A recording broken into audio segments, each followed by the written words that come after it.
Well, I never said And the Jews control Hollywood, but Jewish people have said that. We can share an article of a link here, LA, that was published in the LA Times a couple of years ago, where a Jewish man wrote, "Let's face it, we do run Hollywood." That was totally fine a couple of years ago. Maybe he's anti-Semitic though. It's Pardon? never fun. It's not ever been fun.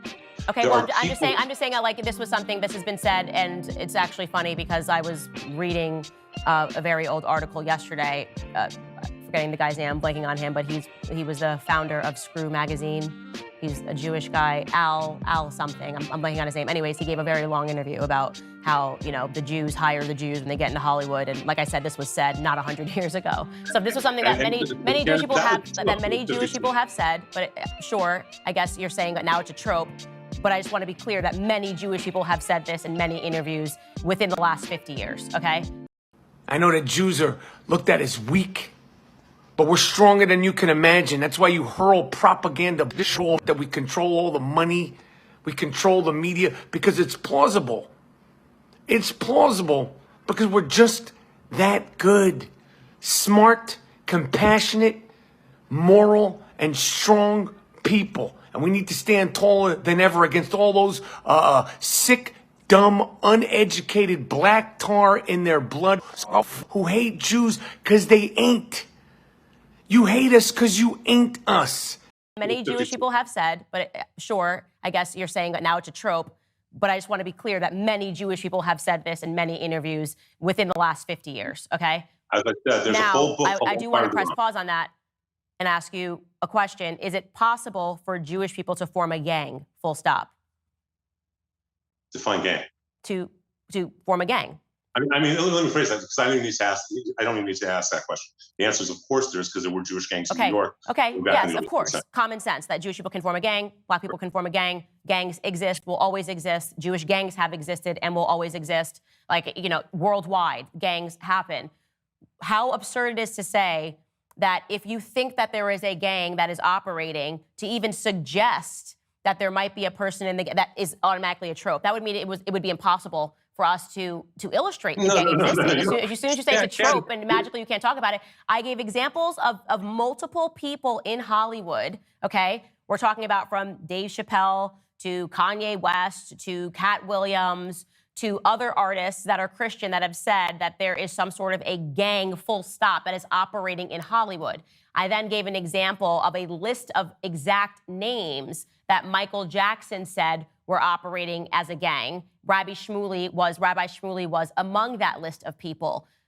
Beat me, hate me, you can never break me. Will me, thrill me, you can never kill me. Do me, sue me, everybody do me. Kick me, kite me, don't you black and white me. All I wanna say is that they don't really care about us. They don't really care about us. They don't really care about us. Rabbi Barkley acknowledged Jewish gangs existed in New York. I want to reiterate this point because of the sensitivity of this topic and the aggressiveness of a certain group of people. Candace Owens said that she is researching the claim by many entertainers in Hollywood who have been subjected to a particular group of gangsters in which most are afraid to acknowledge. But does her accusations have merit? Is she simply promoting conspiracy theories? Let's see what an old FBI file has to say about this. This is coming from the Federal Bureau of Investigation, the FBI, records, the vault. The subject, Tupac Shakur. It reads, title, as you can see, omitted. Throughout this document, there's information omitted from the original file. Whenever we come to omitted information, I'll simply say blank. Tupac Shakur, victim, deceased. Eazy-E, victim, deceased. Death threats, Los Angeles.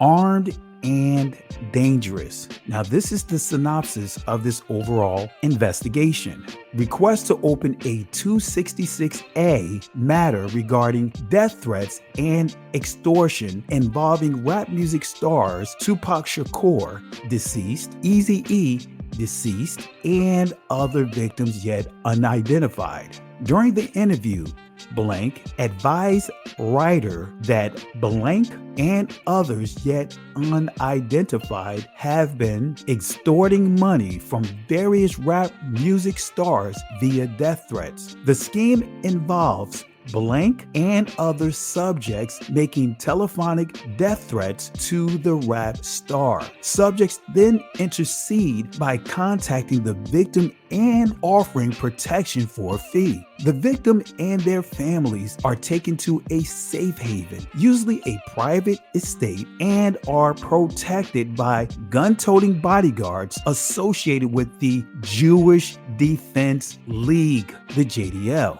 The subjects convince the victim they have worked a deal out with the persons making the death threats, and the threats cease. The victim then pays the subject for the protection services rendered and resume their normal lifestyle with no fear of further death threats. Blank identified Eazy-E, deceased, who reportedly was targeted by subjects for extortion prior to dying from complications associated with AIDS. Eazy-E resided in Van Nuys, California. In addition to the aforementioned, on October 8, 1996, Detective Blank LAPD and writer interviewed a Los Angeles source of proven reliability concerning the ODEH bombing matter. During that interview, source corroborated the above information. According to source, Blank reportedly enlists the services of one blank, not further identified at this time, whom source described as a caper or ambulance chaser to assist with the extortion scheme. Source stated that Blank used this same scheme when he would rip off drug dealers. Source stated that monetary amount being extorted is in the $50,000 range.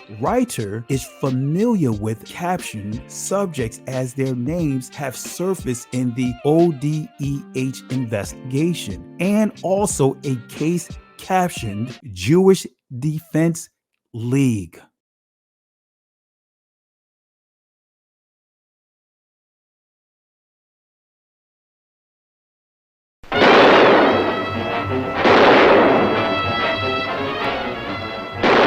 This is the first authentic story of how the syndicate controls and operates every racket and vice in the nation.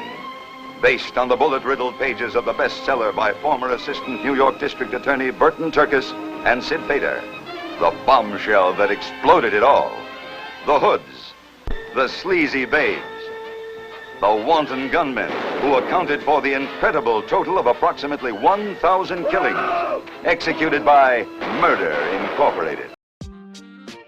One of the biggest complaints and concerns about the hip-hop culture is its influence on the younger generations. But who is the influencer of these artists? Where did they get their stage names from? Many hip-hop artists took on the names of Italian mobsters, Panamanian mobsters, Brazilian mobsters, and even religious cult leaders such as Jim Jones. However, there's another community some hip-hop artists took their names from that seems to go unnoticed. Let's touch on a little history of a group of gangsters from the Jewish community. This is coming from the Jewish Almanac, 1980, page 60 and 61. It says, they had names like Phil the Stick Kovalak, Charles King Solomon, Waxy Gordon, Louis Shadows Kravitz, Heavy Big Greenie Greenberg, Dandy Phil Castile,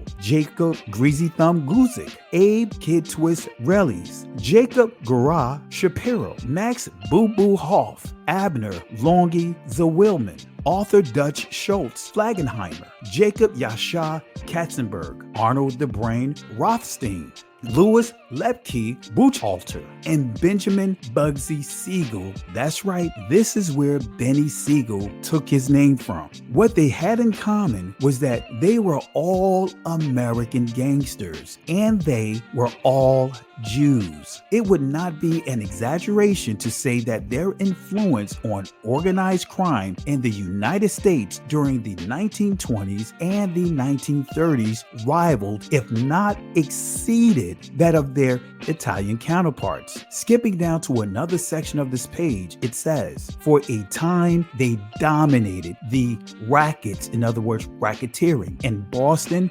Cleveland, Detroit, Newark, Philadelphia, and New York.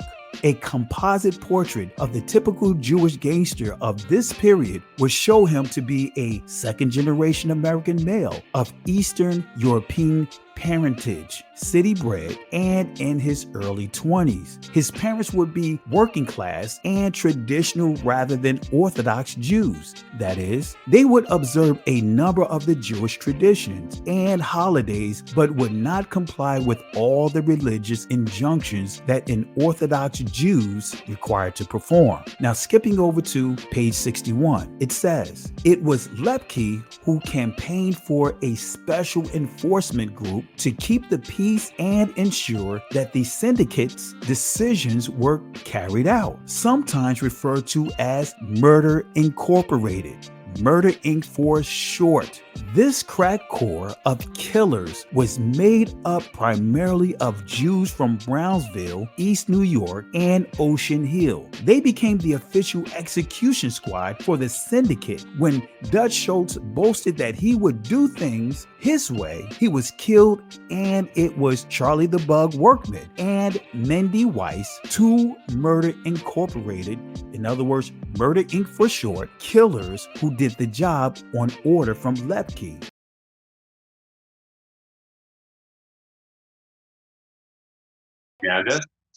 Candace, if he attacked you personally, if he said you were a black fill in the blank, then he should be reprimanded that, but it doesn't justify what you did. You don't know what a rabbi does. You don't know our theology. How dare you call him an unholy rabbi? It's a day of celebration. We feel bad for Candace Owens that she lost her job. So I figure with her image of what Jews are supposed to look like, why not at least validate her? I am dressed up as a Candace Owens Jew. Now, this is not a Christian child, it's a Jewish child. But if it would be, I got my Christian blood. Spicy, delicious. I got my Jewish nose. I have filth, because Jews are all filth. And more than anything else, what does 80 have? Money! What's your thoughts? Please be respectful with your comments. Also, please click the like, click the notification bell, and subscribe to this channel. Listen, Genesis chapter 11 verse 10 explains the genealogy of Shem. Shem was a black man in Africa. If you repeat this back, Genesis 14 verse 13, Abraham steps on the scene. Being a descendant of Shem, which is a fact, means Abraham too was Abraham, born in the city of a black man called Nimrod, grandson of Ham. Ham had 4 sons. One was named Canaan. Here, let me do some explaining. Abraham, Isaac was Jacob had 12 sons, for real, and these were the children of Israel. According to Genesis chapter 10, these were the children of Israel. According to Genesis chapter 10, these were the children of Israel. According to Genesis chapter 10.